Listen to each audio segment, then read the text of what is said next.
to Zane's credit, I was going through a list of like all the pros, and I was thinking, who would I want to pick as my partner? And for like an actual tournament, Zane would be, down here. Like you can't see my hand on the screen; it's down below the desk. But for a 1 point challenge, it's perfect. Here's why. Here's my case for Zane being the best 1 point challenge person. This is like his Super Bowl. He's not playing Championship Sunday. He now is in preschool, with his team.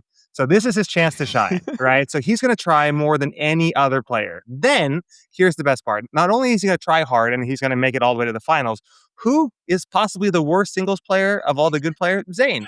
Former number one player in the world. Break. Zane, like 2 years ago, retired from singles. It was like, I can't do singles. I'll let Christian Alshon do it because, I'm washed as hell. Yeah. I'm not gonna lie, all right, guys, welcome back to another episode of the Pickle Pod. We've got a ton to talk about.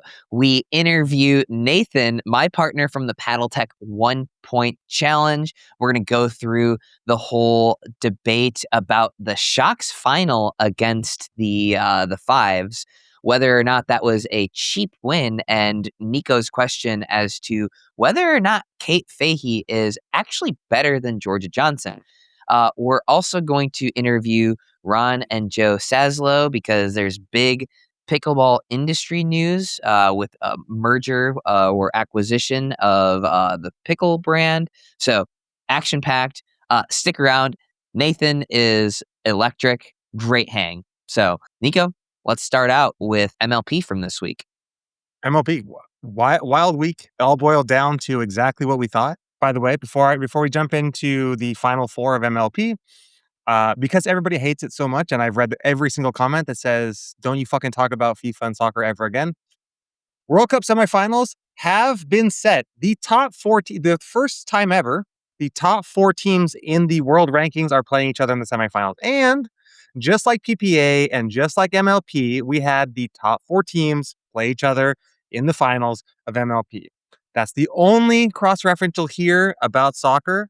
Even though, guys, it's not me, it is MLP. MLP wants orange cards and blue cards. They're trying to copy soccer without saying it. Look, they are a soccer organization, not a pickleball organization. Anyway, we had 24 teams. Zane's, they basically within 10 minutes, Zane's prop bet of will one of the four rando teams win a game was completely busted. Zane doesn't know shit. Hold up. That was such a good line. It was such a good line. I said there will be 0 games won from those four teams, the Collegiate All-Stars, Canada, Australia, and Europe. And our boy Ryan Morneau won the only one on the first day. They went 1-21.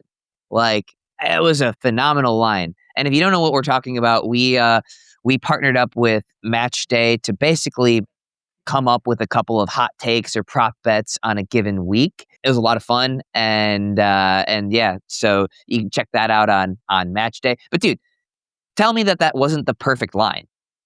It was a great line.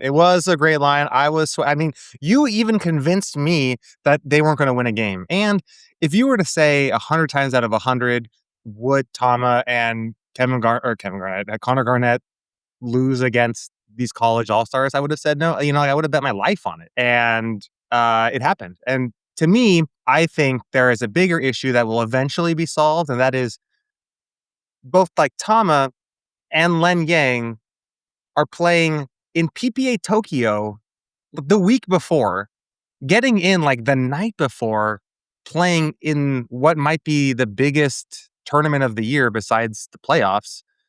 And I think that affects Tama. They sell the game, they lose, your prop bet, your pick washed. But I just think in a year, in 2 years, there's no way MLP teams let their star players play PPA Tokyo for 500 points 24 hours, 48 hours beforehand. So, well, to be fair, I think it's overblown. I think that's overblown. I mean, I played that tournament too. I was out before Tama did, but like, the tournament ended on Saturday, and if you took a flight Saturday night, you would get to Grand Rapids Saturday night. Like, I flew out Monday. I left Tokyo at 6:30 p.m. I literally got to Grand Rapids. I got to Detroit at like 5 p.m., got my rental car, drove over, and I was in Grand Rapids by 7:30 p.m. on Monday. tournament didn't start till Wednesday.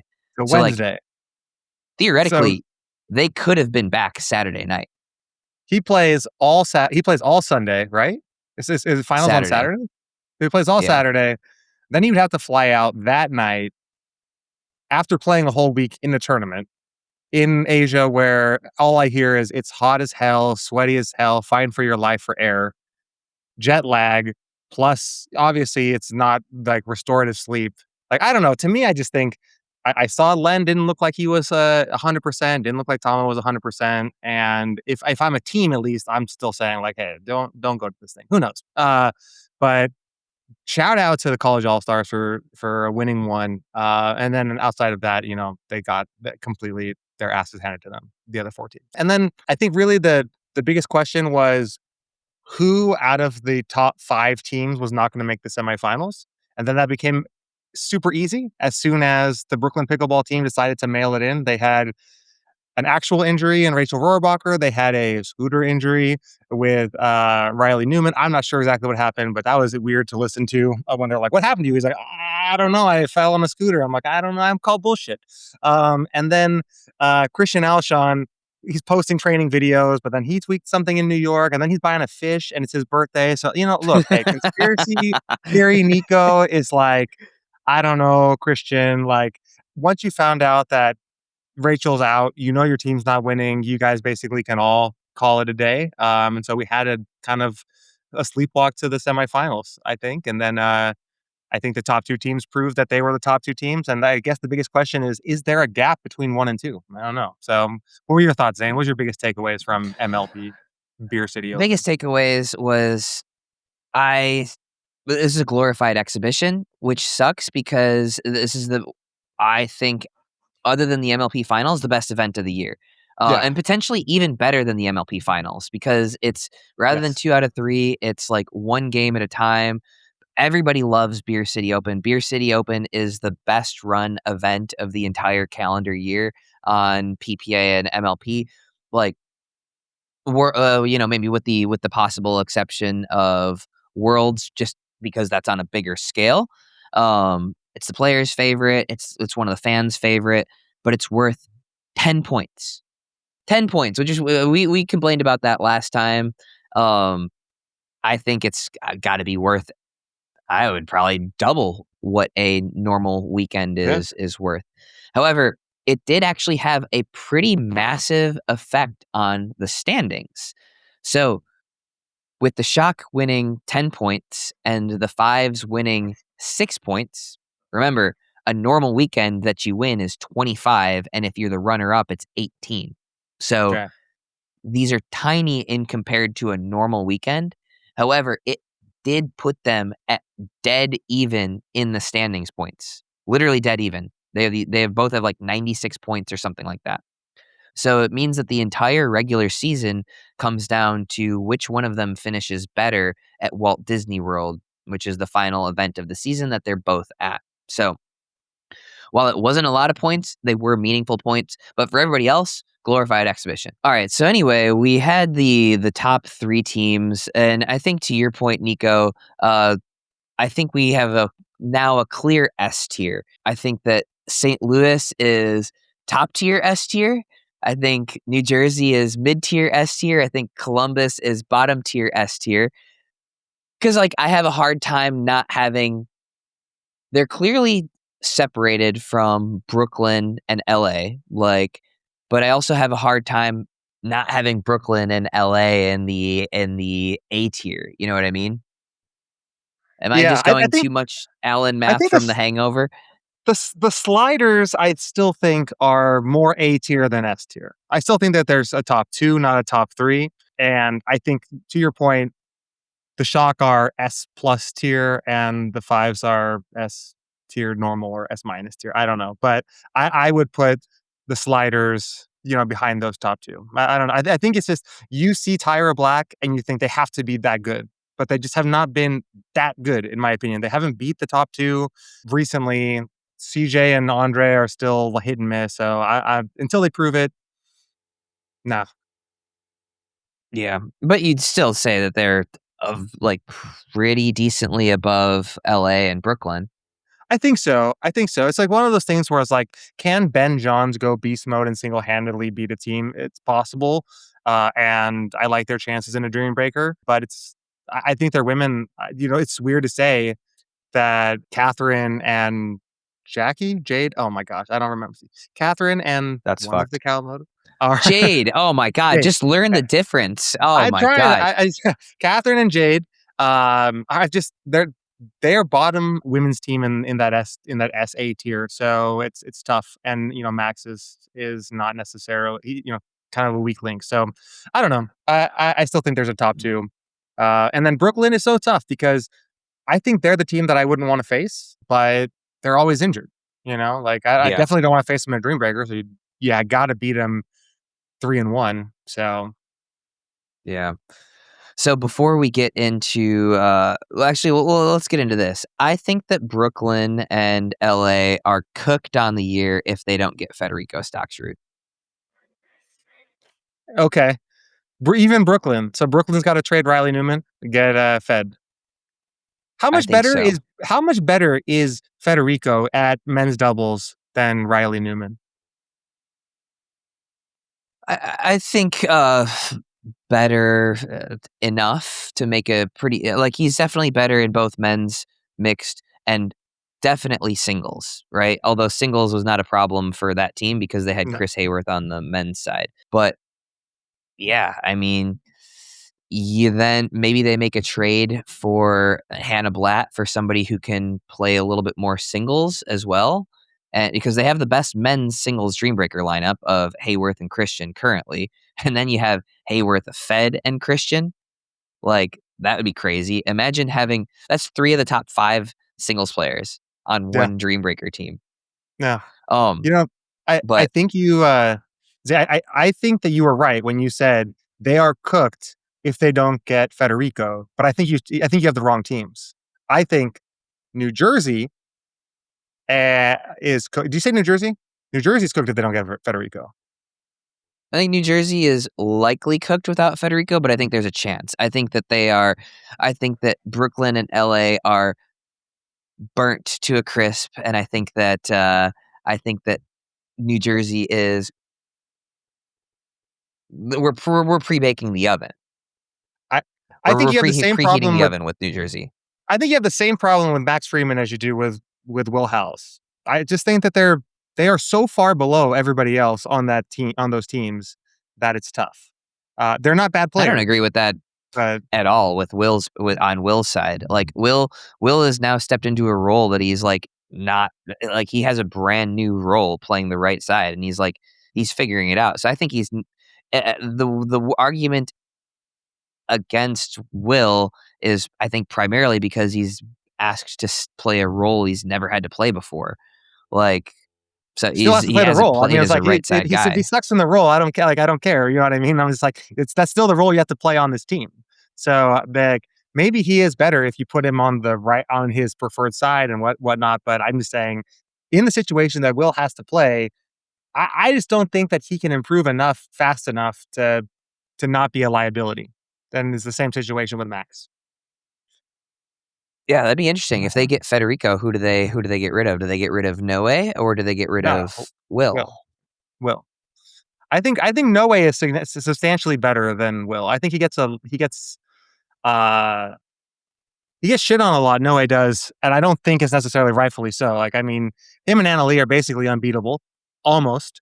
And then him and Will lose a bunch. But I think Will didn't necessarily. He wasn't fantastic when he played with you. He wasn't fantastic. He's not like unbeatable with Georgia, and you would think that team would be even better than they are. I don't know. To me, I just think that Will is the person that you have. Like, if I'm the fives, I'm like, I've just lost 3 in a row to the Shock. I have to get Federico.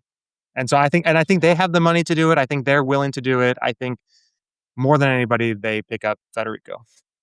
Yeah, I think they pick up Federico. I think it's up for debate whether they do that with Noe or not. Because remember, like last year, Will and Anna Leigh lost like 2 or 3 matches the entire year, right? Like people forget that part of things. Will is very, very good on the left side. So I'd push back on that a little bit, but I'm sure that the New Jersey Fives are, also in the conversation to try and get Federico.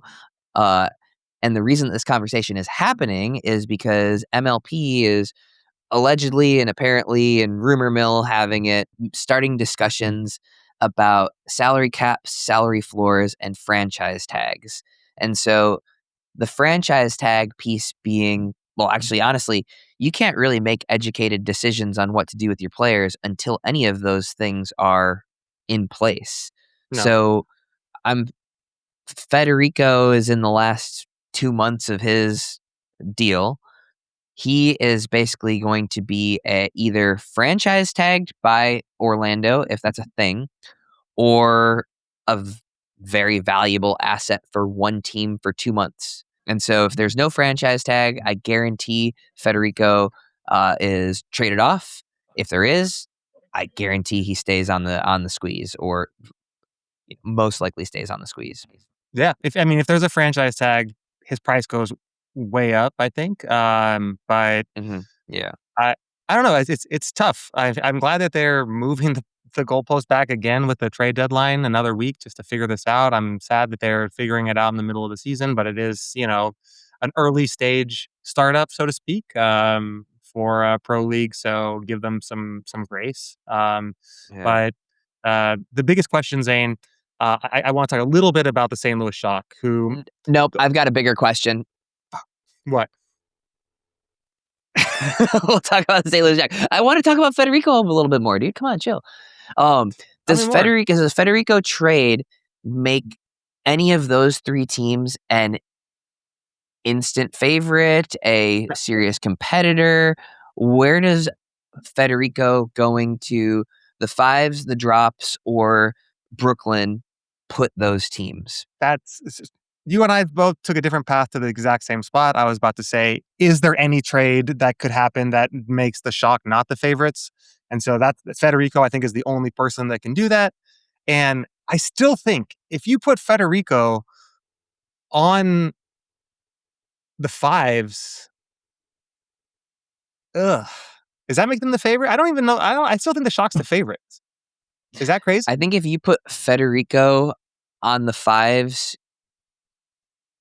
I think that the fives women still win 4 out of 5 matches against the Shock, or even 9 out of 10.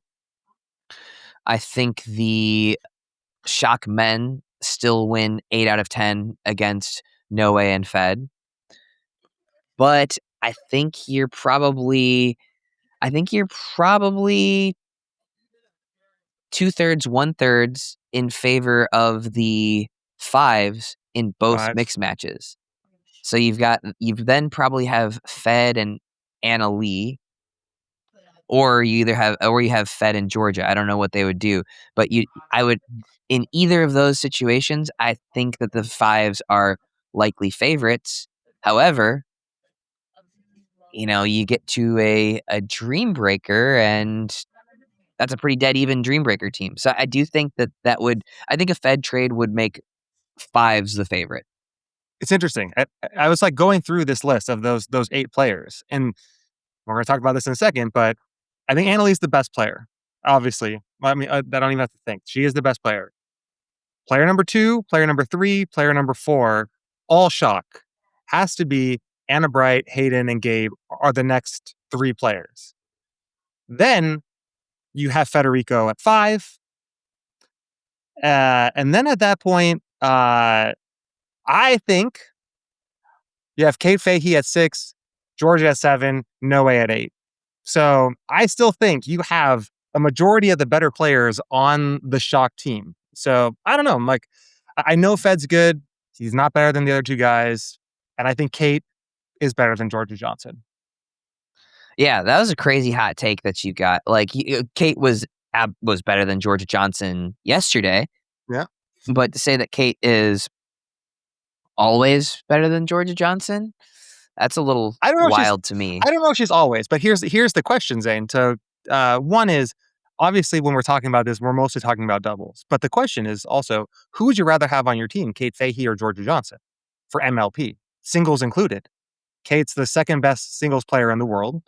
She owned Jorja Johnson head to head yesterday.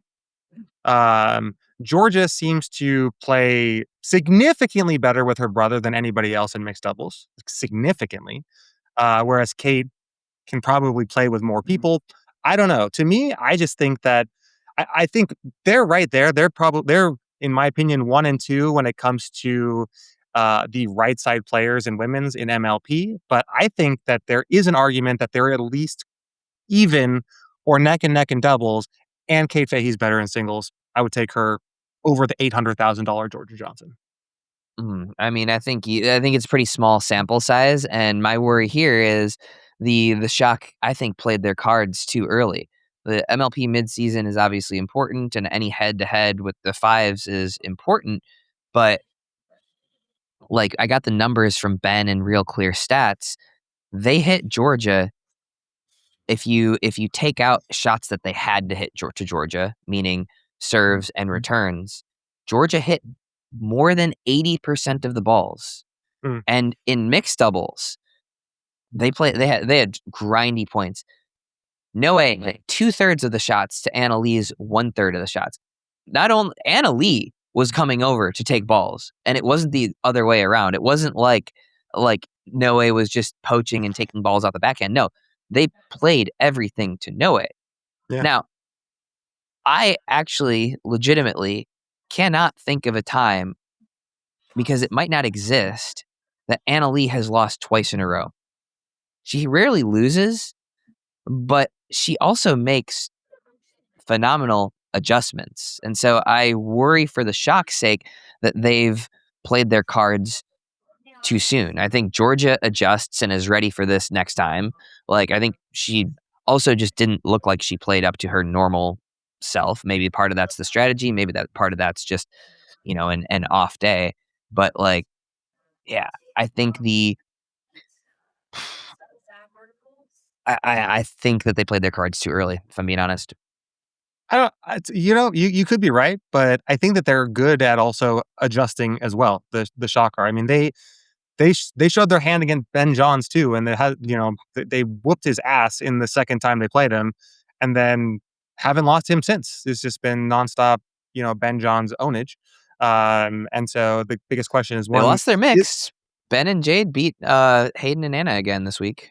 Oh, okay. Well, they haven't won a match against them, so Ben can't win. Like targeting Ben, in men's or whatever the strategy is has been working. So I don't know. I just think that the Shock are always thinking about strategy. I think that's one of the biggest benefits of having Anna Bright, having Eric Lang, is figuring out the strategy. I think they do it better than almost anybody. So the biggest question is, what is Anna Leigh going to do? And Zane, maybe this is a good question for just in general. I think people always want to understand in rec, not just in pro, like what can Anna Leigh do in this situation? Like she can't go over and take 90% of the court, right? Is there a way to stop this strategy? Yeah, absolutely. I'm glad you asked. I put out this YouTube video that I feel Oh like my. did not get enough love. And it goes way into detail on this. So thank you for hyping this up. It's not what Anna Leigh can do. It is what What Jorja Zane can can do. do to get Anna Leigh involved. So when you're being isolated like that, there are certain patterns that you have to play to make your opponent's play suboptimally, right? The hardest thing about keeping Jorja isolated is doing it when it is not the right shot. So let's say if I'm moving over to my right, I generally want to keep the ball going in the same direction as my body weight.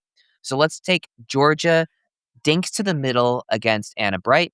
Anna Bright being straight in front of Jorja. The natural way for Anna Bright to hit would be to funnel that ball over to Anna Leigh's backhand. Mm-hmm. What they were doing such a good job of is playing semi suboptimally in order to play back to Jorja. So anyway, there are a bunch of different patterns that you can use to attempt to break out of something like that. I would say I can't do it justice in a non-visual 30-second explanation here.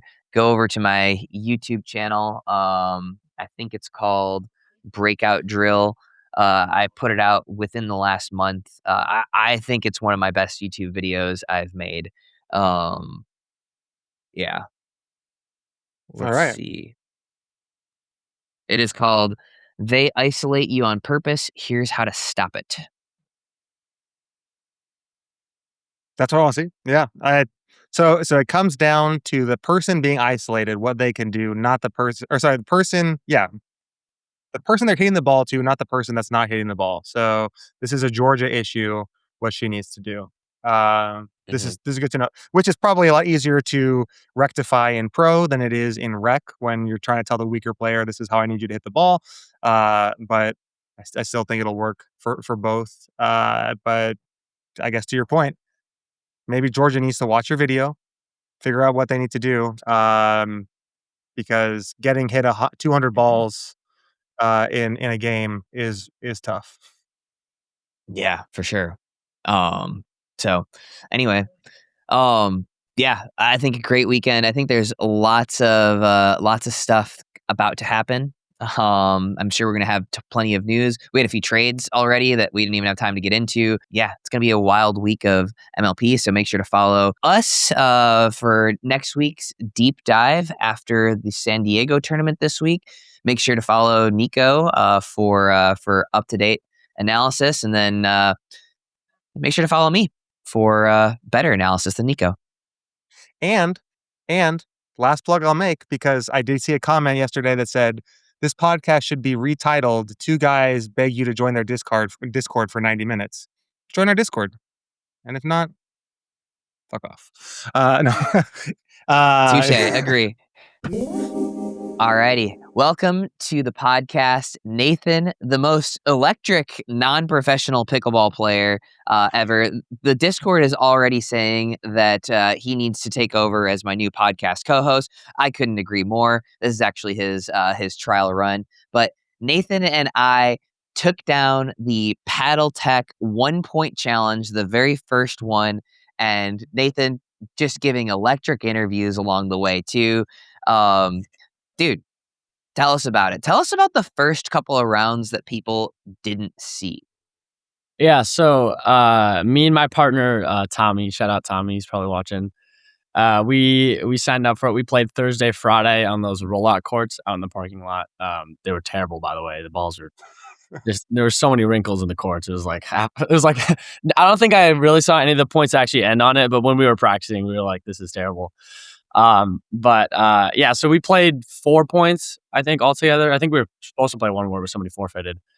We honestly played terrible. We were both super nervous it's terrifying playing like 1 point. It's like literally anything can happen. But yeah, we played 4 points. We literally played like nobody good. It was like we were playing like absolute chuds out here, and we somehow almost lost.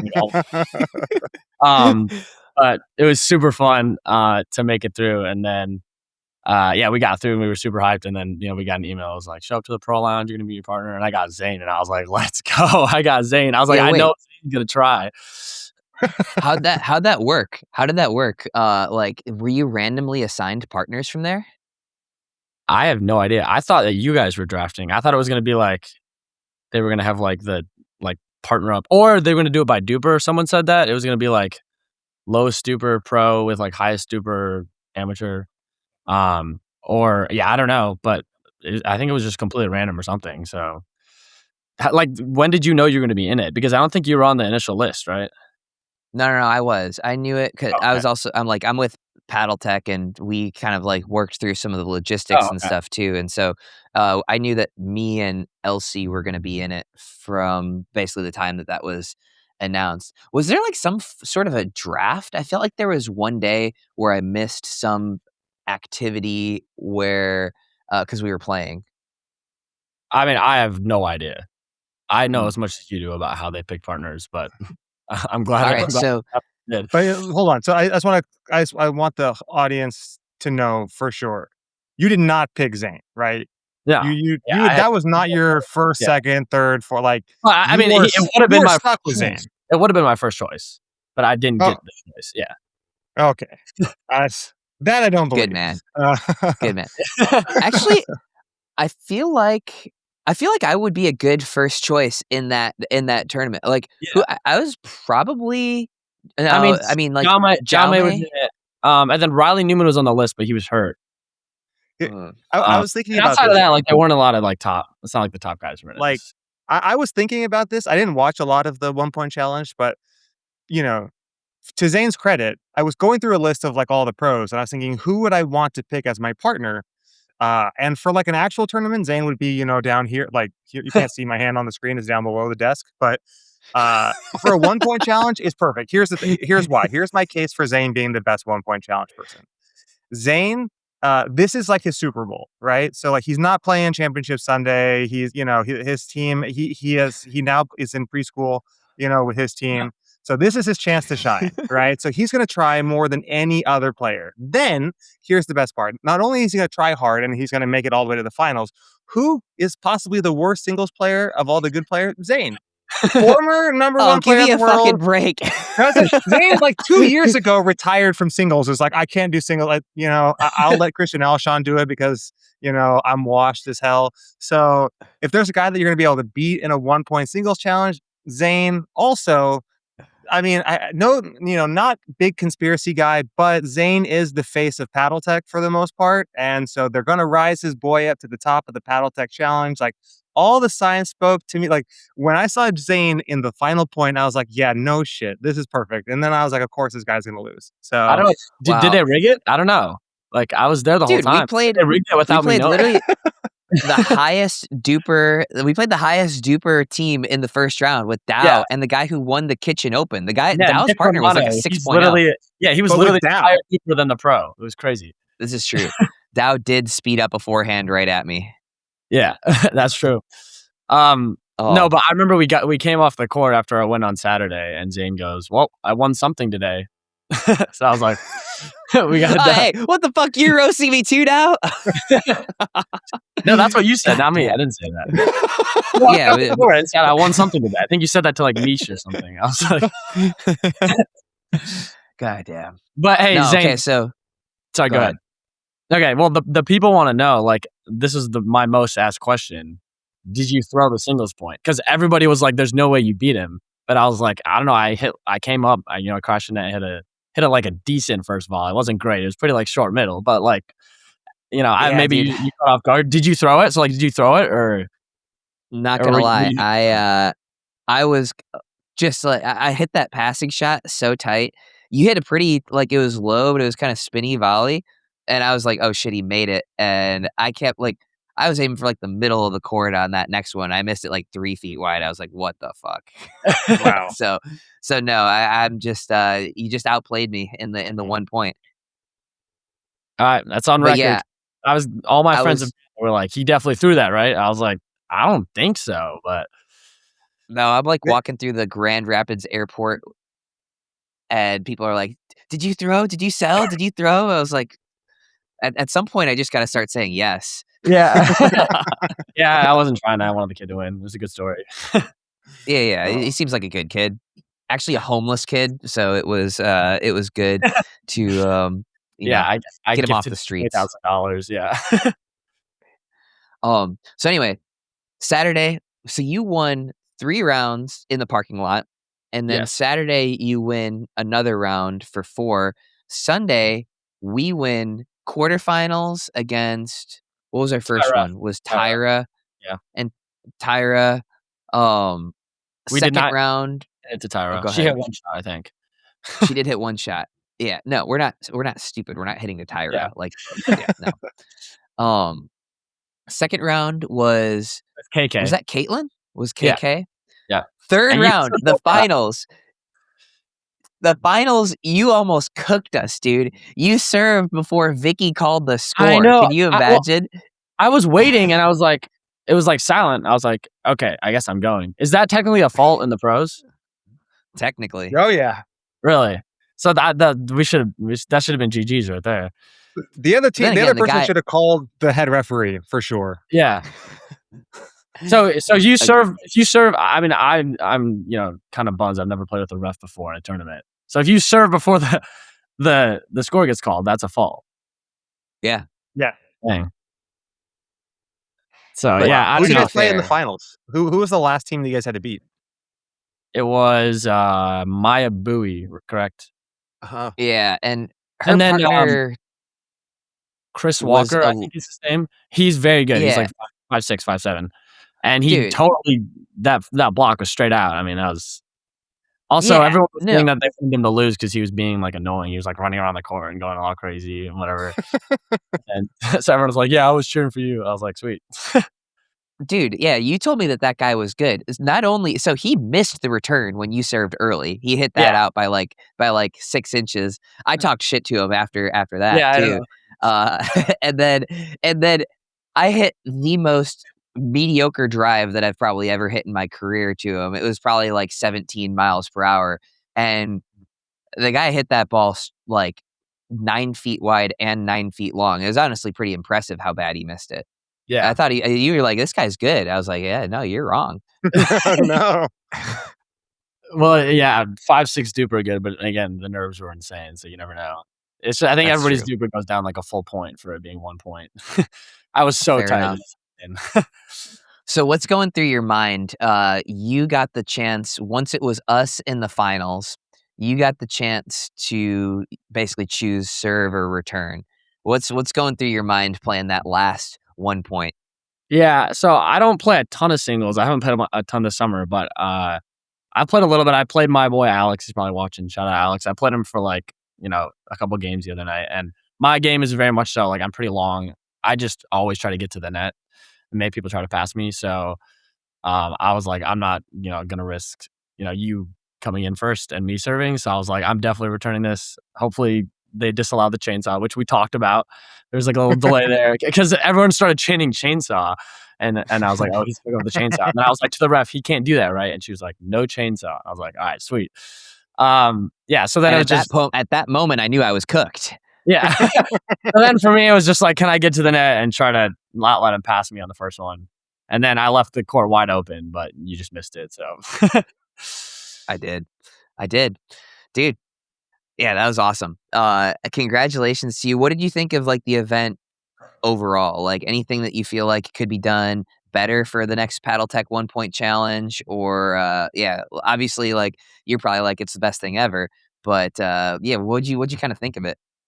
I mean, I thought it was amazing. I didn't really think much about it before. It was kind of like because I was so excited for the Beer City Open and the MLP Mid-Season Tournament. I'm a huge MLP fan, so I was so excited to watch all the pros in person and to be there.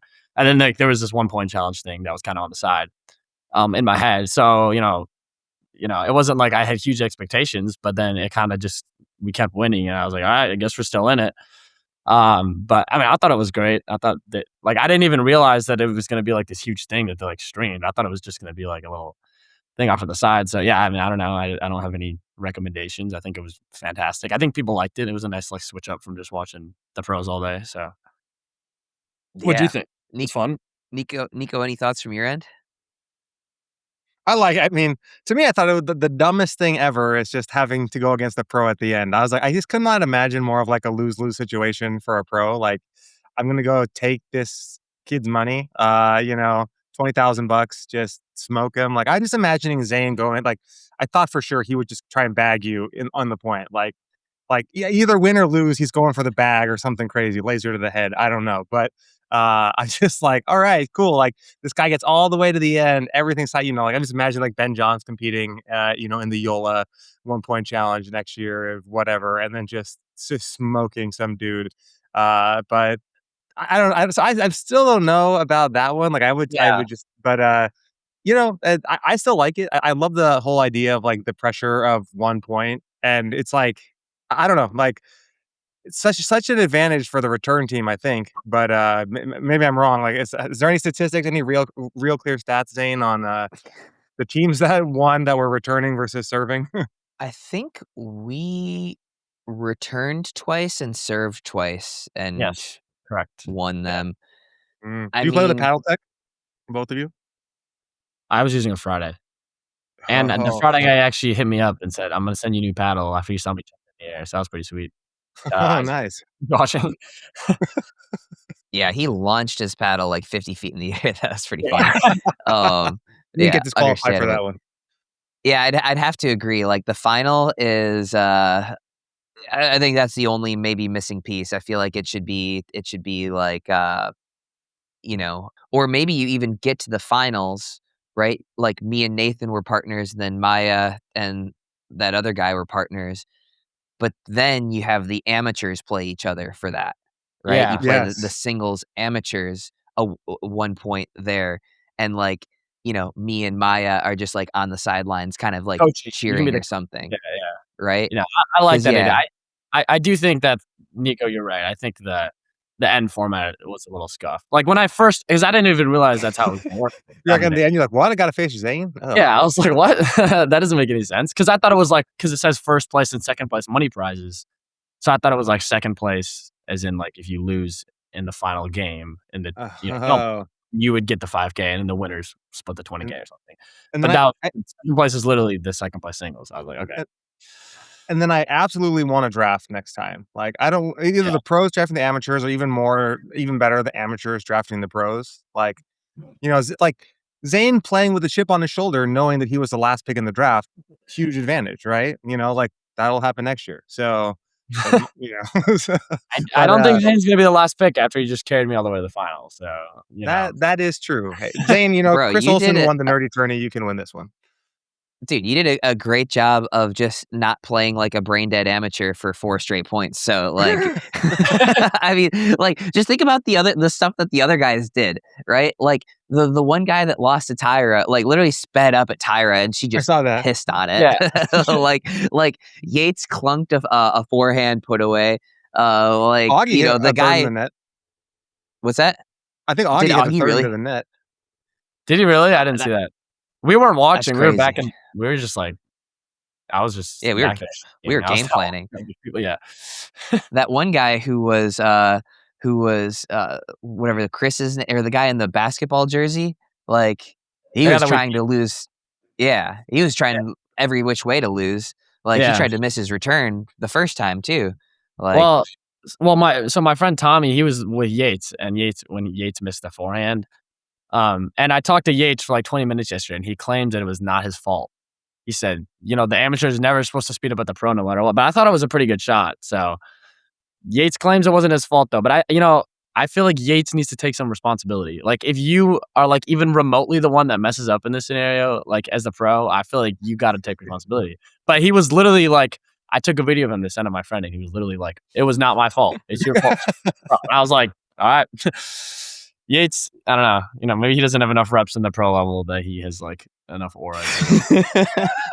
this dude MLP might take season your job. debut this week for Yates. Nico, yeah, I might actually this Nathan might actually take your job as co-host.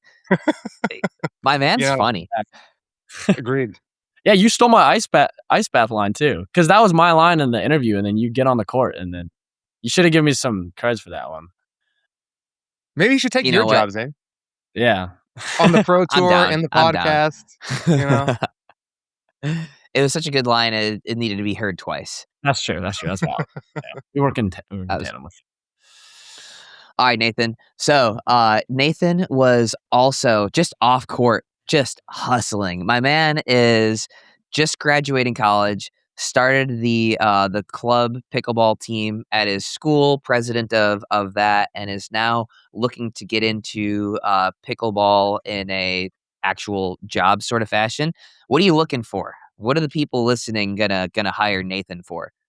Yeah, I mean, I love pickleball so much. I started a club at my school, Hillsdale College. Shout out Hillsdale if anybody knows about that small school in Michigan. And it's just been super fun. I've been able to grow it and just get people out. It's kind of like a social thing. It's also like I've turned it into like the biggest like dating thing on campus. Like we've had like 3 couples come out of it, so it's super fun. And yeah, I just growing that, and then in the summertime being around Belknap and being around the sport, and just trying to grind and get better. Um, and then I've done a lot of business stuff as well. So I'd love to get into the business side of things. So if you're looking for a motivated young person who loves pickleball and a lot of good experience in the business world, hit me up. My number is 616-560-9655.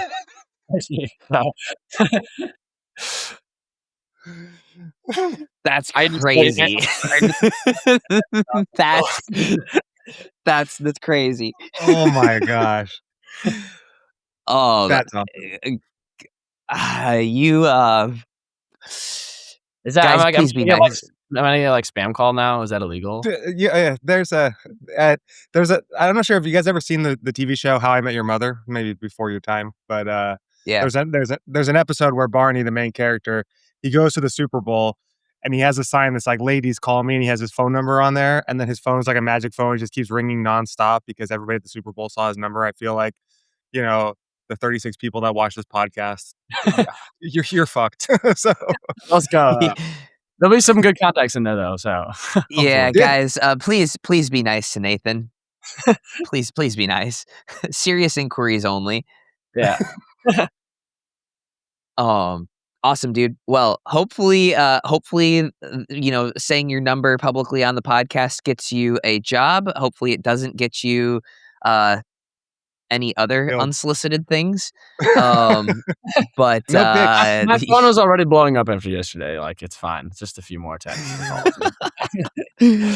All right. Well, consider yourself officially a friend of the podcast. We're gonna have to check in with you again in like 6 months I'm or happy to something. be on at any time.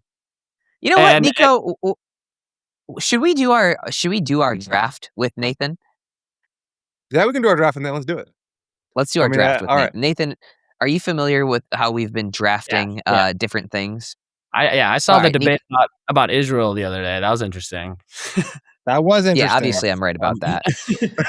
I We should conceded. just I call it conceded Deckel. that one. And ask Deckel if he's African. All right. So today we're gonna do a draft a little bit differently, and we're gonna do 4 picks each. And you saw, Nathan, the Fives new jersey logo where they I got the a Fives. Yeah, With- and then I immediately burned it because I hate the Fives. But yeah, And you know what? To be honest, I also do not like the Fives, but I requested a jersey to be sent to me from their team because I thought it was so cool. But anyway, in honor of their partnership with Kellogg's, we are going to draft cereals. So we are going to each just get 4 picks. You can go first. You can defer to Zane, however you'd like. But we are going to each pick 1 cereal at a time until we have 4 cereals. And whoever Are has the these best like- cereal roster wins. so nothing to do with The- pickleball. Drafting cereal right now. Nothing to do with pickleball, just cereal. Wait, but question. Like, is it best cereal under or like most popular cereal? Like, how does that work? If you want to win the draft, however you want to win the draft, it's to me, it's the best cereal. I don't know. I'm definitely not picking whatever the most popular. If Wheaties is the most popular, I'm not picking that. So you decide right. how you want to play it. All right, give Nathan number 1 pick then. All right. First pick for me, I got to go with Cinnamon Toast Crunch. I think it's just a staple. Best one in the book. That's my first pick. That's a solid one. Yep. You know what? I'm gonna go with classic Lucky Charms. Oh God, already a bad pick. All right, Zane, you suck at this. Fuck you, Nico. All right, I got You had no childhood. You had no childhood. I got 2 choices here. I'm not gonna say obviously. I'm not gonna spoil it. Are we snake drafting here, Zane? Do I get No. to choose 2? No. We didn't. All right. We didn't snake draft last time. We did All this, right, but we that's fair. can this time. I will take Reese's Puffs, number 1. It's a lot of sugar. It is. I mean, So so good. all, but yeah. The milk I'm is going to fantastic. go with as much Red 40 as possible and take Fruit Loops, my second overall pick. I like it. Give me this one slept on a little bit, but give me Captain Crunch. Zane, you're right. Almost. Give me Captain Crunch berries. Better than Captain Crunch. Are you By allowed to far. do that? Are you allowed to pick like the same I already one? got Captain Crunch, bro. Yeah. So I can't take so you're taking, dude, there are like 3 different Captain Crunches. Captain Crunch berry is different than Captain Crunch. The I audience don't know, knows. Nathan. What do we say here? I'm throwing a challenge flag on this one. Oh my gosh. We might have to leave it up to the Discord again. Should we drop it in the Discord?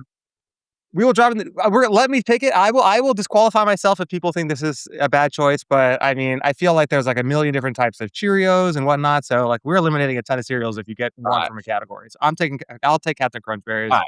That's Fuck fine. it. All right. I'm just gonna take. So I actually didn't have much cereal growing up because my mom didn't want us to have a lot of sugar. Shout out my mom; she's probably watching this too. So I'm gonna take like a nice like non-sugar, and I'm just gonna take normal Cheerios, just with milk. Yeah. Not a lot of sugar there. This is just fiber, and so Normal that's what. All right. That's heart healthy. Well, yeah. Now Nico's gonna do Honey Nut Cheerios. Yeah, probably. Yeah. Yeah. He probably doesn't know any other cereals at this point. He's he only knows the ones definitely that we out. say. Yeah. Dude, do I look like a guy that was light on cereal as a kid? Fuck you guys. I No. ate a ton of cereal. All right. I'm gonna actually go in the same way. Give me Special K. Okay. Special K. All right. I am gonna go similar but more sugar. I don't know if you guys can hear. There's a freaking. Oh yeah, we can hear. Yeah, I can hear that. I guess the landscapers are here. All right. Give me Raisin Bran Crunch, the best version of Raisin Bran by a mile. I wasn't aware there was more than one version of Raisin Bran. Oh, there's plenty. Okay. With my last choice, I'm gonna go with shredded wheat. I don't know if you know, it's like the little. You are selling the draft. Shredded wheat. Yeah, dude, you're cooked. Yeah, but I told you What? I'm trying to go like the healthier ones. Like We'll let you veto your own pick if you want. We'll let you give another shot at that if you want. None of your business. Have you had shredded wheat? It's fire. Yeah, no, I understand the concept of shredded wheat. But You didn't you know have what? an I've Asian, never, you didn't have an Asian mom telling you to eat healthy as a kid. Clearly, bro. I'm Indian. What are you talking about? My mom is Asia's part of. I did. Africa. Yeah, never once am I going down the endless cereal aisle and being like, you know what? Give me some fucking shredded wheat. Like that just has never once crossed my mind. So you're gonna lose. I think we've had shredded wheat in the house for the entirety of my childhood. So I don't know. Yeah, some people have good childhoods and some people don't. Well, give me honey bunches of oats. Ooh, that's a good one. That is a good one. That's a phenomenal 4th round pick. And hopefully we have some selective editing from JB who took out all the extracurriculars here. But I am gonna take Honey Nut Cheerios. That was on my big board. That was like number 3 overall for me. I have to take Honey Nut Cheerios. So that is my team. So 3 of your picks were just copy picks. Agree. I think 2 picks. Raisin Bran we Crunch went is Raisin not Bran Crunch. Oh, okay. K. That's not Special K. Yeah. No, you're right. But all right, guys. yeah. I got to give honorable mention on my draft board. I didn't know who was going to know this, but if you know, you know, Panda Puffs. Unbelievable. Is this something that you guys ever had? Tokyo? Not heard of No, Panda. it's like a Panda Puffs. Trust me. Go get yourself some Panda Puffs. Is it like some Chinese? Is it like some Chinese cereal? No, that's just racist. Is it like Panda Express but Panda Puffs or something? I don't know. It's Panda Puffs, bro. Just go get some Panda Puffs. If you know, you know. I'm excited to see who wins this draft because the first pick overall, Cinnamon Toast Crunch, I think that is like the best cereal by a mile. But then shredded wheat and I forget what other healthy cereal had on there. Normal Cheerios. That's fine. Yeah, You got a problem with that? Yeah. You know, have you guys ever had French Toast Crunch? I almost picked that one too, but I didn't want to get completely blasted.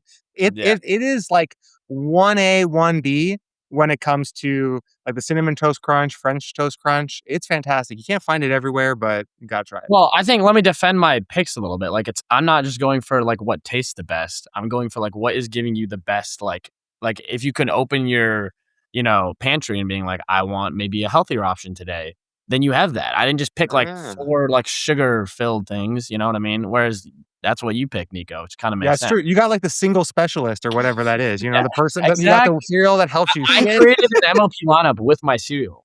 He's like, hey, I want to eat a cereal if I hate myself. I have Gabe Joseph on the bench right now with shredded wheat. It's the same thing. That's true. You'll still come in 3rd. No, in 4th actually. 4th, exactly. Dude, that's too good. Awesome. Well, make sure to go vote on our nonsense poll in the Pro Pickleball Talk Discord. Well, let's run Guess My Duper. You down? Yeah, I'm down. Let's go. You've been an elite hang, Nathan, so we want to keep you as long as possible. But then after Guess My Duper, get the fuck out of here. Anyway. Right. Wait, I can't talk about Anna Leigh getting iced out yesterday. That was amazing. Who are we looking at? I'm assuming the lady this is on court 2, apparently. This is the best phone we could get. Is it the lady at court? Okay, That's the worst arrow I've ever seen. Why is it? That's a 2.0 arrow duper. Yeah. Wow. What But is look it? at the graphics. I'm so distracted by Okay. the graphics. I've never seen anybody above a 3-0 ever play on a gym floor, so I'm I'm already already disappointed that he's playing with a girl on the right. Okay, on the left now. Hey, Watch it. Watch can't it. say that to Zane. Oh, I And he's a forgot. pro. You're playing with Mari. My bad. That's right. Okay, popped up. Ooh. I saw a Tui Dink in there. That was nice. He looks like he really works on his technique a lot, but it's a little rigid. What kind of shoes is he wearing? Are those cycling shoes? They have I like don't know. We need to get this man some squares. Lacrosse cleats, probably. It's got like that ratchet thing. Okay. Seriously? Yeah, there's no laces. Okay. Wow. He Who looks. did the graphics? I don't know, but he looks like he's taken a Sarah Ansbury clinic or two, just very methodical with every single shot that he's hitting. So, I'll start. I'm gonna go with 3.48. That's high. Yeah, I'll go next, I guess. I was definitely gonna go lower than that. I'll go 3.27. All right. I'm gonna go 2.9. First twos guess. Oh, what? That's a 2.5? I honestly just didn't think it was possible that someone with a 2.5 was submitting their thing in. But hey, mad respect. Shout out Tyler. Keep working. Now, I just want to. Wait. He's 25 years old. I just want to clarify. Would we have been closer to his duper or his age? I thought the guy was 50. So sorry, Tyler. I thought so too. I thought he was what? like 70. I'm sorry, Tyler. That's crazy. Footage was bad though. Hold on. Can we pull that back up again? There's no way this guy is 25 years old. Like, Did he get There's like no in a chance. car crash as a kid? But like, I want to see that. I want to see the shot. Like, is there any image of him playing again? Poor Tyler. He did not think this was going to happen. This is the second week in a row where the age is. Hey, he's got medals on there. Don't disrespect Tyler. He's winning. He does have medals. I don't know what. How many medals do you have? Hey, last time I played at PPA, I got a 5.0 silver medal. All right, okay, that's not bad. Wow. Okay, I guess can't look at the way this guy plays. I still think that guy's 50 plus. I agree. Hey, Tyler, I think you're goated. Don't listen to these guys. Keep working. There's no 26-year-old that moves around like this. There's one. We found him. His name's Tyler. I move around less. Look at that Tui Dink right there. Look at that. I like the Tui Dink, Tyler. Let's go. That's at least a 2.6 Tui Dink. Come on. Yeah. This guy's not a 2.55. Dude, as soon Or as you get above 26-year-old, 3.0, you never play on a gym floor ever again. Unless absolutely have to. I know that, but wow. Okay, Tyler. I don't know where to begin, but I'll just say I'm sorry. Thank you for submitting your clip, Tyler, to us to watch. Tyler, I think you're doing a great job. All right, hopefully you had a good time. Yeah. Keep grinding, Tyler. Keep grinding. Tyler, you're way better than a 2.555. Yeah. We all think so. The fact that we guessed so much higher is a good sign for you. It means you're doing something right. This has been a lot of fun. Nathan, thank you so much for coming on and shooting the shit with us. Sure. And congrats. Wait, one last question. What are you going to do with your $20,000? Yeah, so they asked me this in the interviews, and I said I was going to put it in my Roth IRA, but I am aware that a Roth IRA, you can only put $7,500 in, and I already have like $5,000 in this year, so I can't really put much in there. So the rest of it, probably like SpaceX or Bitcoin, and then buy a house one day. Maybe buy my parents something too, who knows. You could do a mega backdoor Roth IRA if you need to. Do another, yeah. That's not bad. This is the answer that everybody wanted to hear. Yeah. is Roth IRA and SpaceX stock. And give me one thing that you are going to buy that you can use immediately. That is not an asset. And if you don't buy something, you should. Yeah, I literally haven't. I told my friends I'd take them out for dinner. Does that count? There you go. That counts. Why don't I send me more paddles? I don't need to buy any pickleball things anymore. I don't know. All right, Nathan, get out of here. All right. Alrighty, guys. Welcome to the podcast for the first time, which I can't believe. My good friends, Ron and Joe Saslow from 35 Capital, who are on to share some pretty big news, acquisition of PIKKL, as well as signing JW, Jorja, and the entire existing PIKKL team to the Paddletek family. We're going to talk through that, as well as talk through some of the just overall pickleball industry stuff that they are seeing. So welcome to the pod, Ron and Joe. Thanks. Great to be here, guys. Really appreciate it. I can't believe it took this long to get us on here. I know, a Excited little to be here. insulted, but I think we'll get over that part.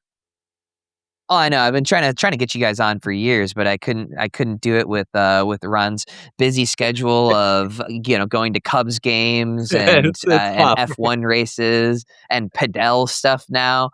So yeah, you guys are all over the place all the time. But now we've got some huge news.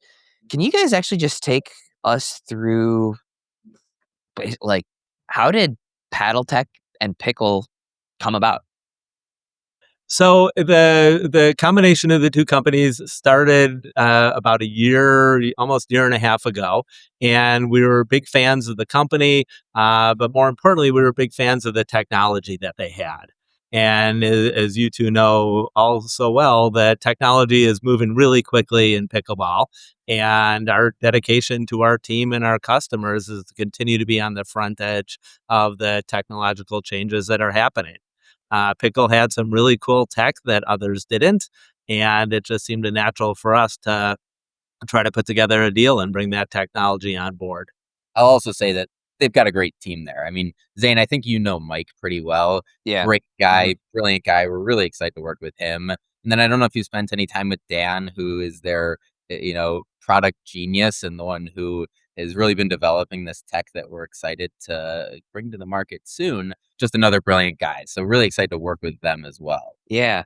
And so obviously I know Mike a little bit better than I know Dan. The one of the more interesting things that they've done is those PIKKL skins, where basically you can peel off or put a thin layer on top of your paddle to basically replace the grit. Phenomenal idea. I can't believe that hasn't blown up a little bit more. But yeah, either way, the people who are making that are talented. So how do the Johnsons fit into all of this? And are they now Paddletek? Are they now PIKKL? Like, how do they fit into this whole thing? Well, so they fit in as they, ended their prior deal, and they were scouring the earth for a great new partner. And what they were really interested, first and foremost, were the paddles and the technology. Both J-Dub and Jorja, as you would imagine, are crazy picky on what type of paddles they're using and what technology, and again, wanting to be on the cutting edge of that technology. So while they were searching for those, we were talking with PIKKL about a combination. We talked to the Johnsons. It kind of all came together, but I won't put words in their mouth, but it was kind of the perfect storm for them, right? They were able to be part of the great new technology that we're bringing on board, but I'll also then become part of the Paddletek team so that they have a big stage and support group behind them.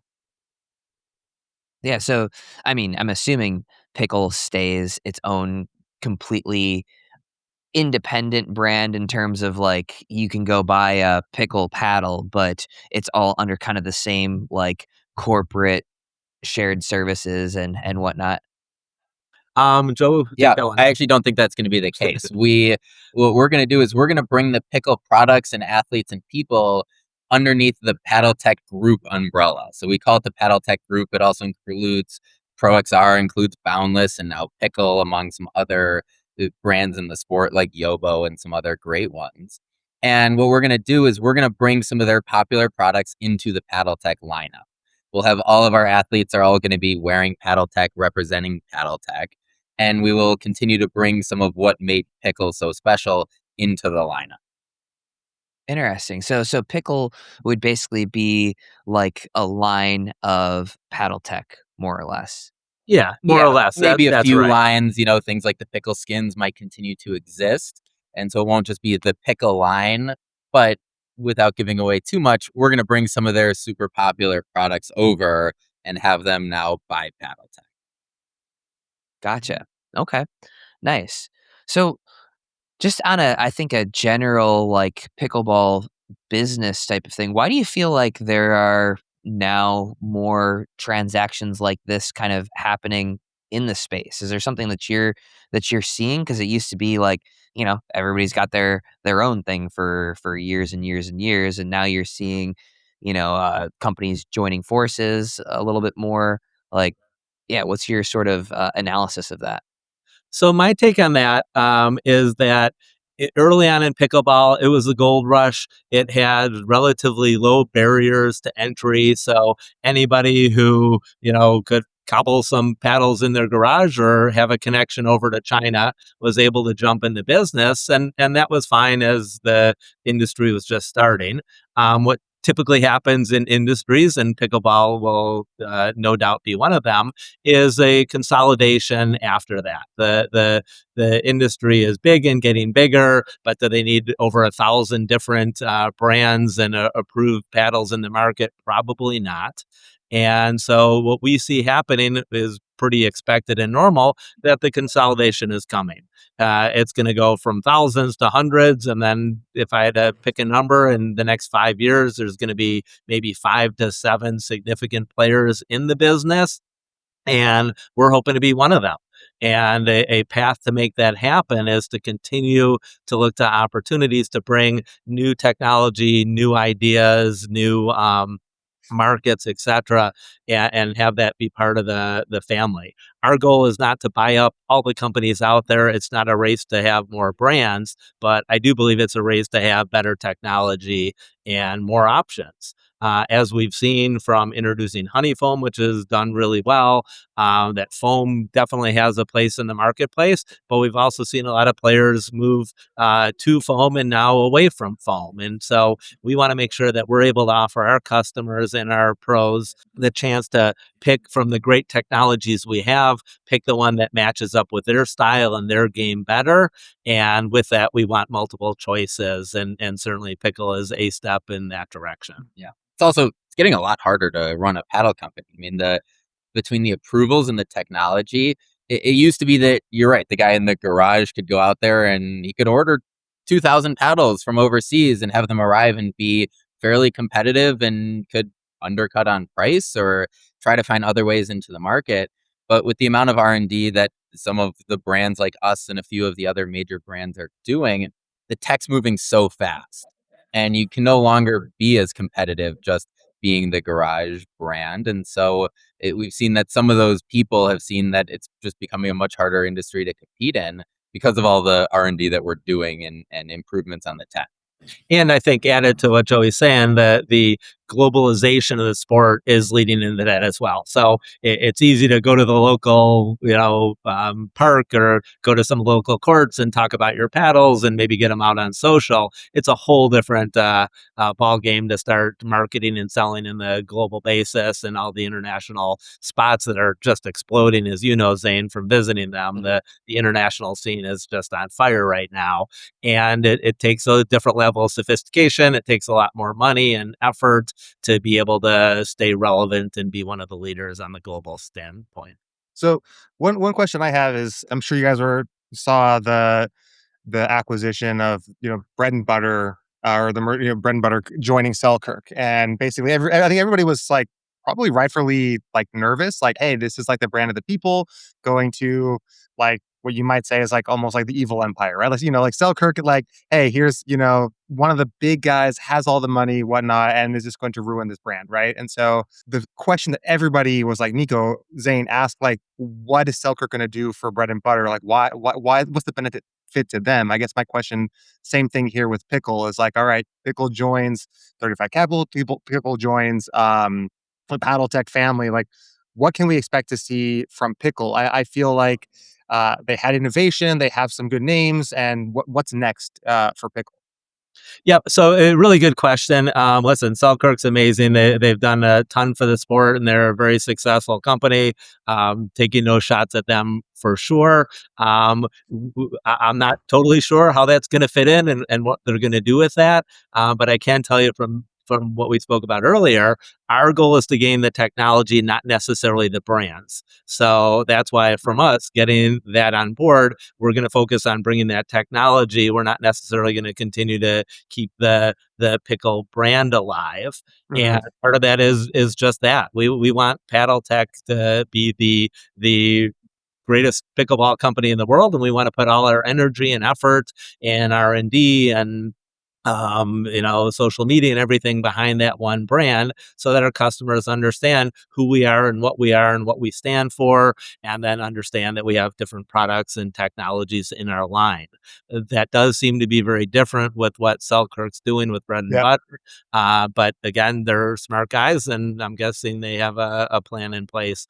I just don't know what that plan is. That makes total sense. And, so I would, in my prior life when I was, I worked at Intuit, they always said we wanted to have a branded house, not a house of brands. Right. And so so when I heard this, what Selkirk's plan was, I was a little confused. I was like, hey, this sounds counterintuitive to have multiple like splinter, companies or whatnot and different branding.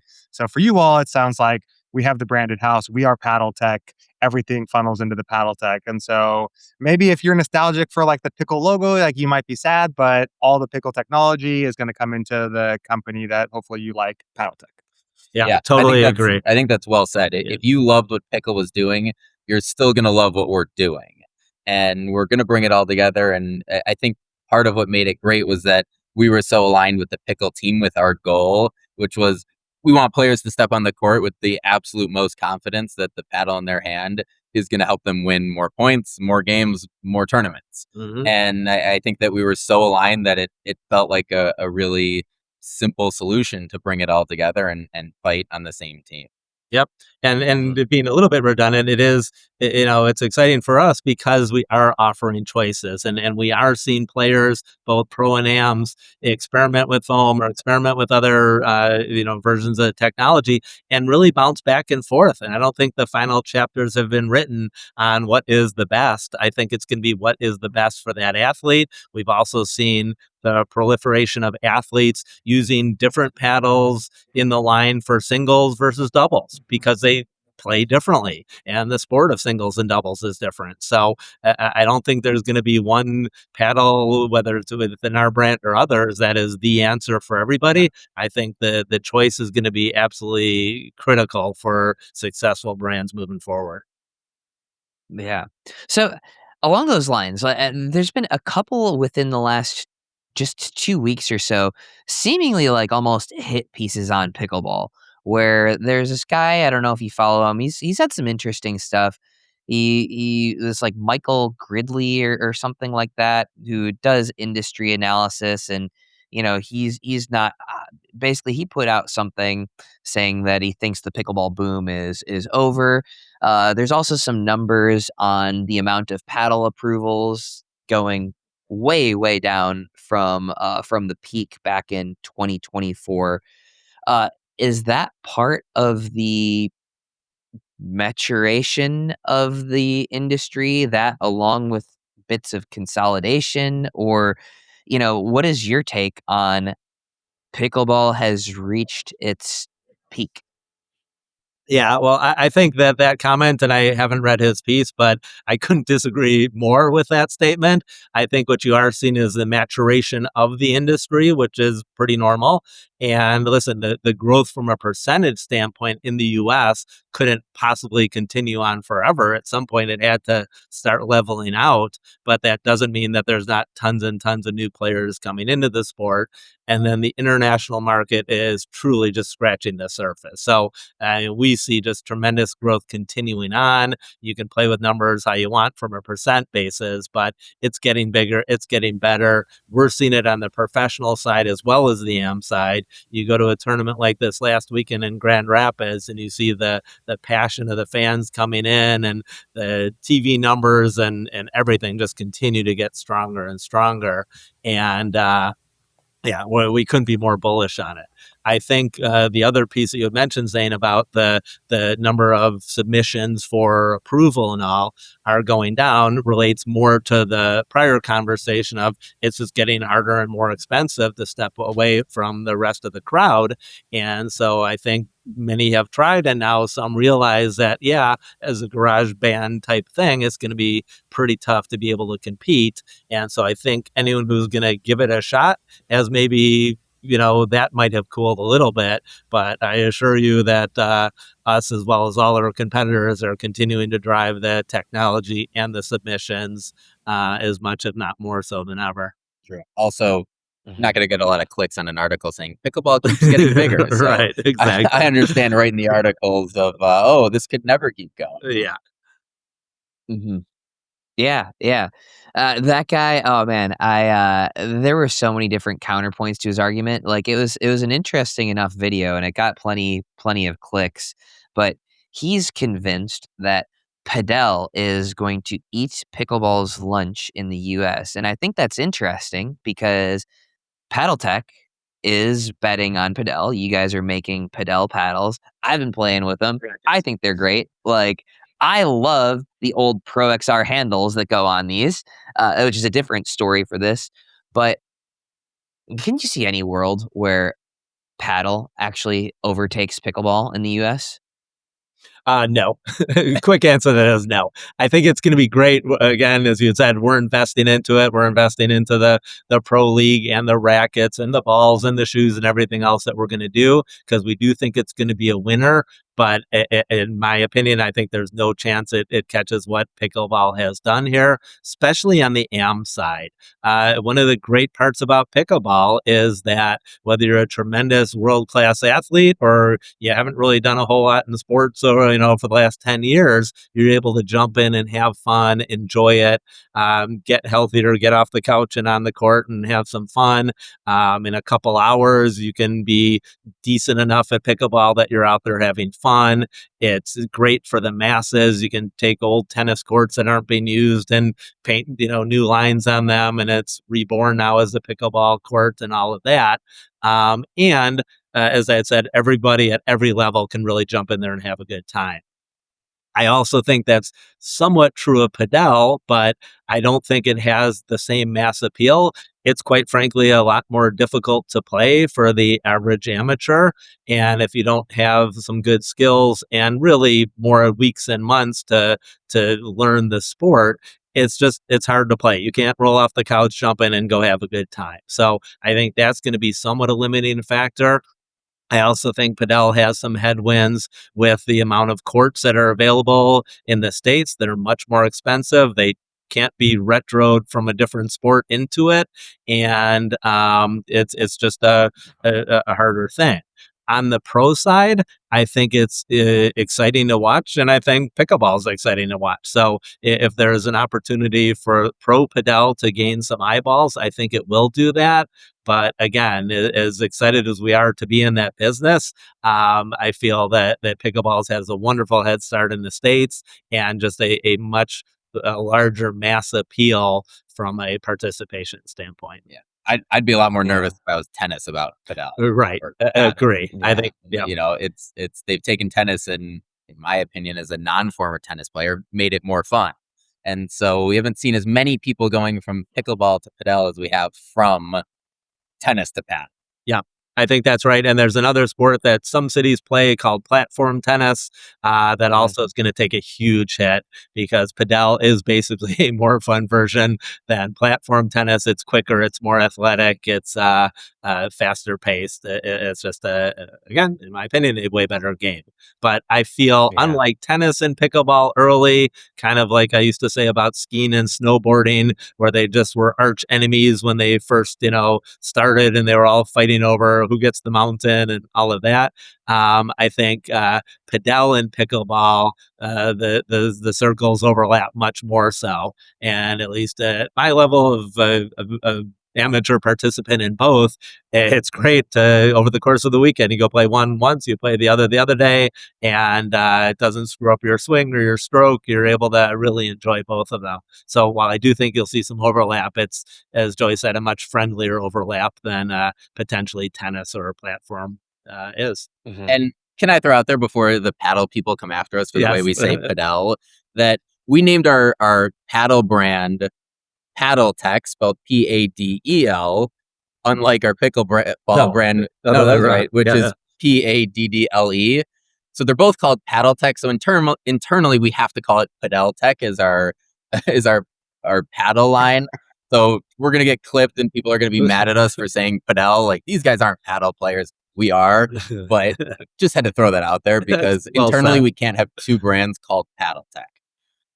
Yeah, I was actually going to ask that because obviously, like, I'm with Paddletek Paddles and have been with you for forever, but I genuinely didn't know the answer to that. Like, are we calling it Padeltek as well? No, it's also Paddletek. But you guys mentioned platform tennis, which is also called by many people before paddle was a thing. That was the original paddle in the US. For those of you guys who don't know, it is played on an elevated platform. It's heated so that places like Chicago and the Northeast, where it's big, can play during the winter, which is probably the only redeeming quality of that sport. Listen, it was great. I did it for years. It was a great excuse. Get out of the house on a cold winter night in Chicago when nothing else is going on. Run around the court and have a great time with your friends. So, it's great. But it's a different level sport, certainly. That's a fun rec sport. Have a beer and go out and smack some balls in the cold. But it's not something that we truly see at a high amateur and professional level.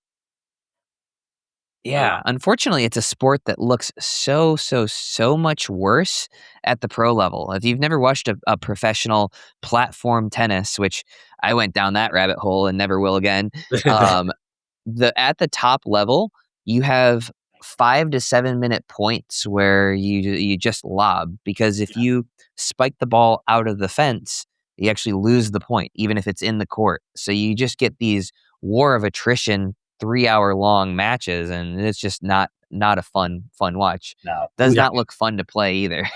We won't tell Ray J that you said that. Who played on the pro? You can tell Ray J. All right, I'll tell Ray J myself. Well, I know he's watching.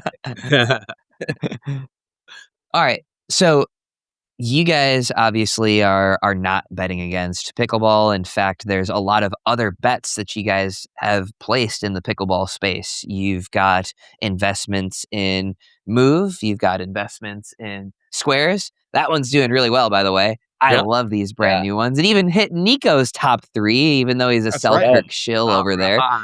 Dude, they were number 2. Selkirk was number 3, bro. So yeah, that's solid. I appreciate it. I like them. If they looked a little better, they would probably be number 1. I tell everybody, Squares is the most comfortable shoe by a mile. Yeah, but I cannot say that they are the best looking shoe. And so when I'm like, I don't know, like what I want, like between them and Stria, like those are my top 2, but Squares definitely the most comfortable. I love it. Well, the new ones I think were even better than the original ones, 100%. and I've seen what they're cooking up for the next version of them. So I feel they're safely going to slide into that number 1 good looking shoe as well. Yeah. But performance wise, and again, I sound like a sales guy. I've never worn anything like it. That's why we invested in them. I love the fact that they have technology. It's not just marketing. They actually make the shoes different. They have some great IP around it. They let that foot properly splay and have great push off power and comfort and blah blah blah. So if you haven't tried them, go try them. I think they're awesome. Yeah. But yeah, you guys also within pickleball have the Yobo compact massage pistols.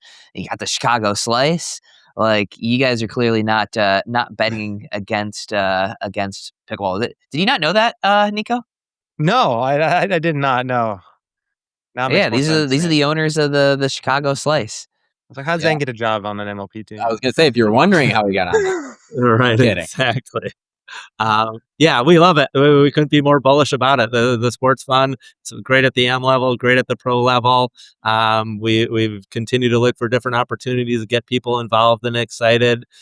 We had a great event this weekend up in Grand Rapids, which was the inaugural Paddletek One Point challenge, which is great. And I know he's too humble to say it, but Zane did an amazing job of getting to the finals of the first one, which is not an easy road. And I got to compliment him. He beat almost all the amateurs he played over the weekend, which was good. He came up just one amateur short. But no, in all seriousness, he did a great job. And I think that was super fun. And just looking for getting people excited and engaged and watching something they've never seen before.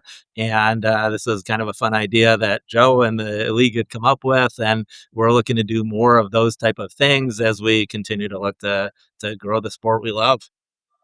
Yeah, that was going to be my next question is like, what's on the horizon for the 35 Capital and Paddletech group?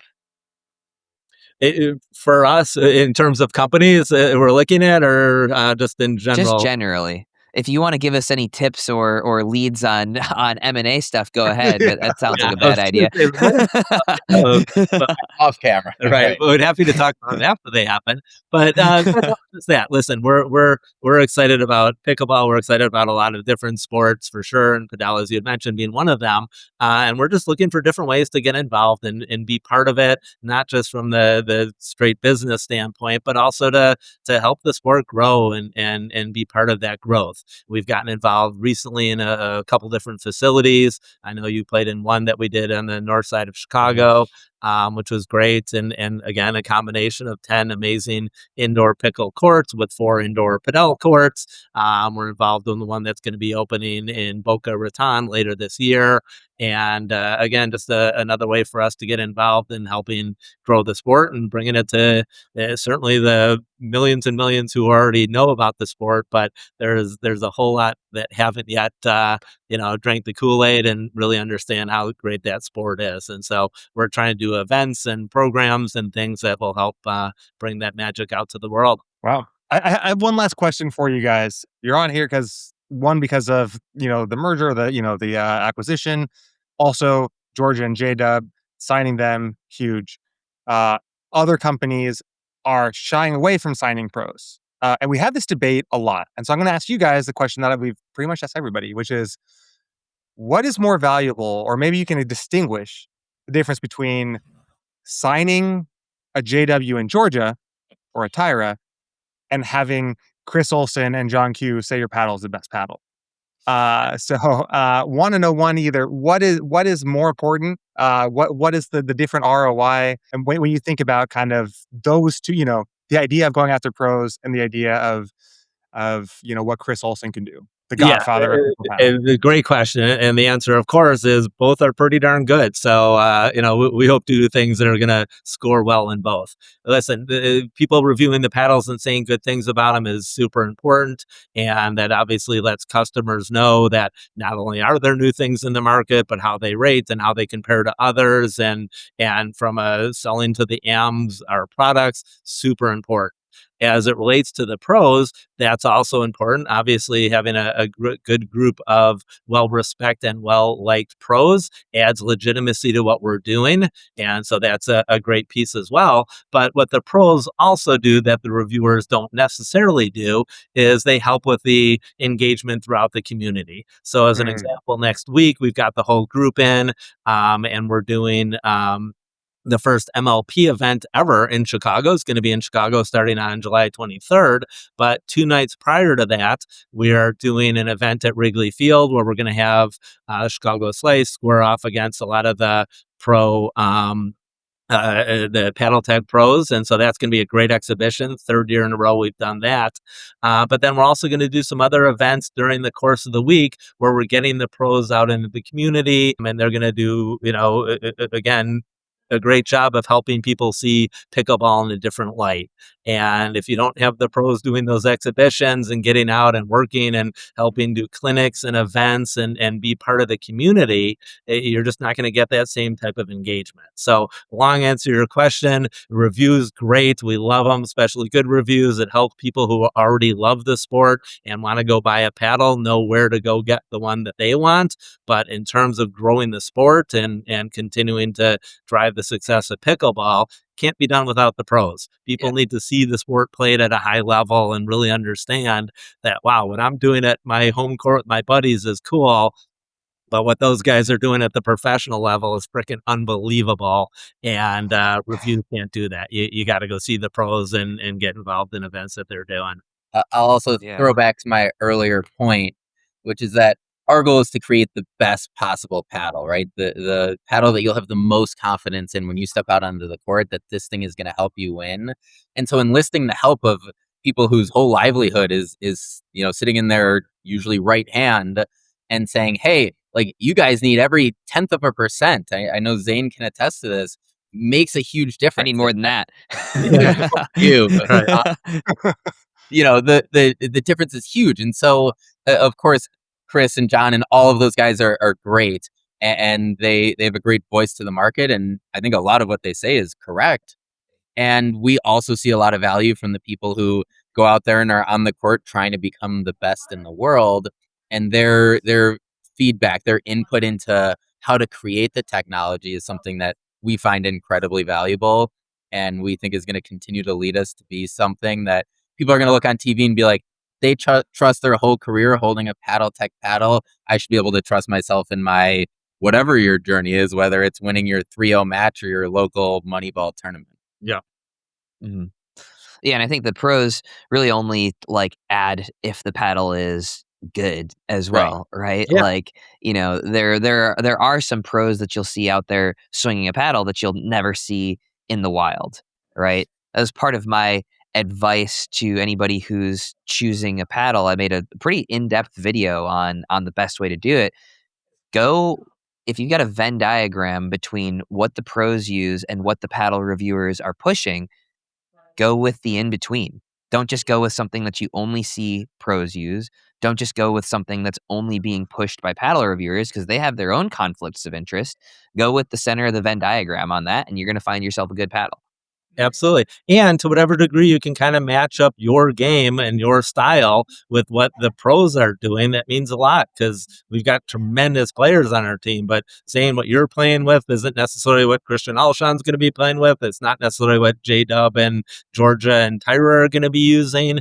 And so if you kind of not only like the athlete themselves, but you recognize that, yeah, I like to pound balls from the baseline, or I like to get in the kitchen and, hit soft dinks and whatever, with matching up your style with what they're using, it's probably going to lead you to a really good result, because at least in Paddletek, we don't make athletes pick which technology. We give them the choice of which ones in our family that they want to hit, and that does match up with their game really well. And that's something, as a mid upper level AM player that I am, is that they all hit really differently. And you can like the paddle because of the brand, or you can like it because of the athlete, but it's really got to match up with your game. And once you unlock that and you find that for your game, you're going to love what you're swinging, no doubt. Gotcha.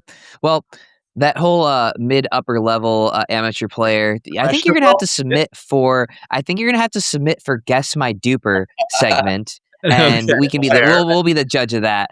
All Yeah. right. But anyway, guys, Raise a good thank point you. with you out there watching this weekend in MLPalooza. I was going to say, I there's some hope runners up over here. hope this isn't bitterness about us taking down your squad in the MLPalooza thing. But It understand, entirely is. understand it for sure. It entirely is. Well, guys, thank you so much for coming on, and stoked for the Chicago event in literally next week. It's crazy. Got it. You guys are the greatest. but- Appreciate you having us on. And love what you guys are doing. And if you're in Chicago, you got to come through to the event. It's going to be awesome. We have a lot of fun 100%. activities planned. Absolutely. 100%. Thanks, Sounds guys. good. Awesome. All right. Thanks, you guys. Really appreciate it. All right. And with that, Zane, PicklePod. PicklePod.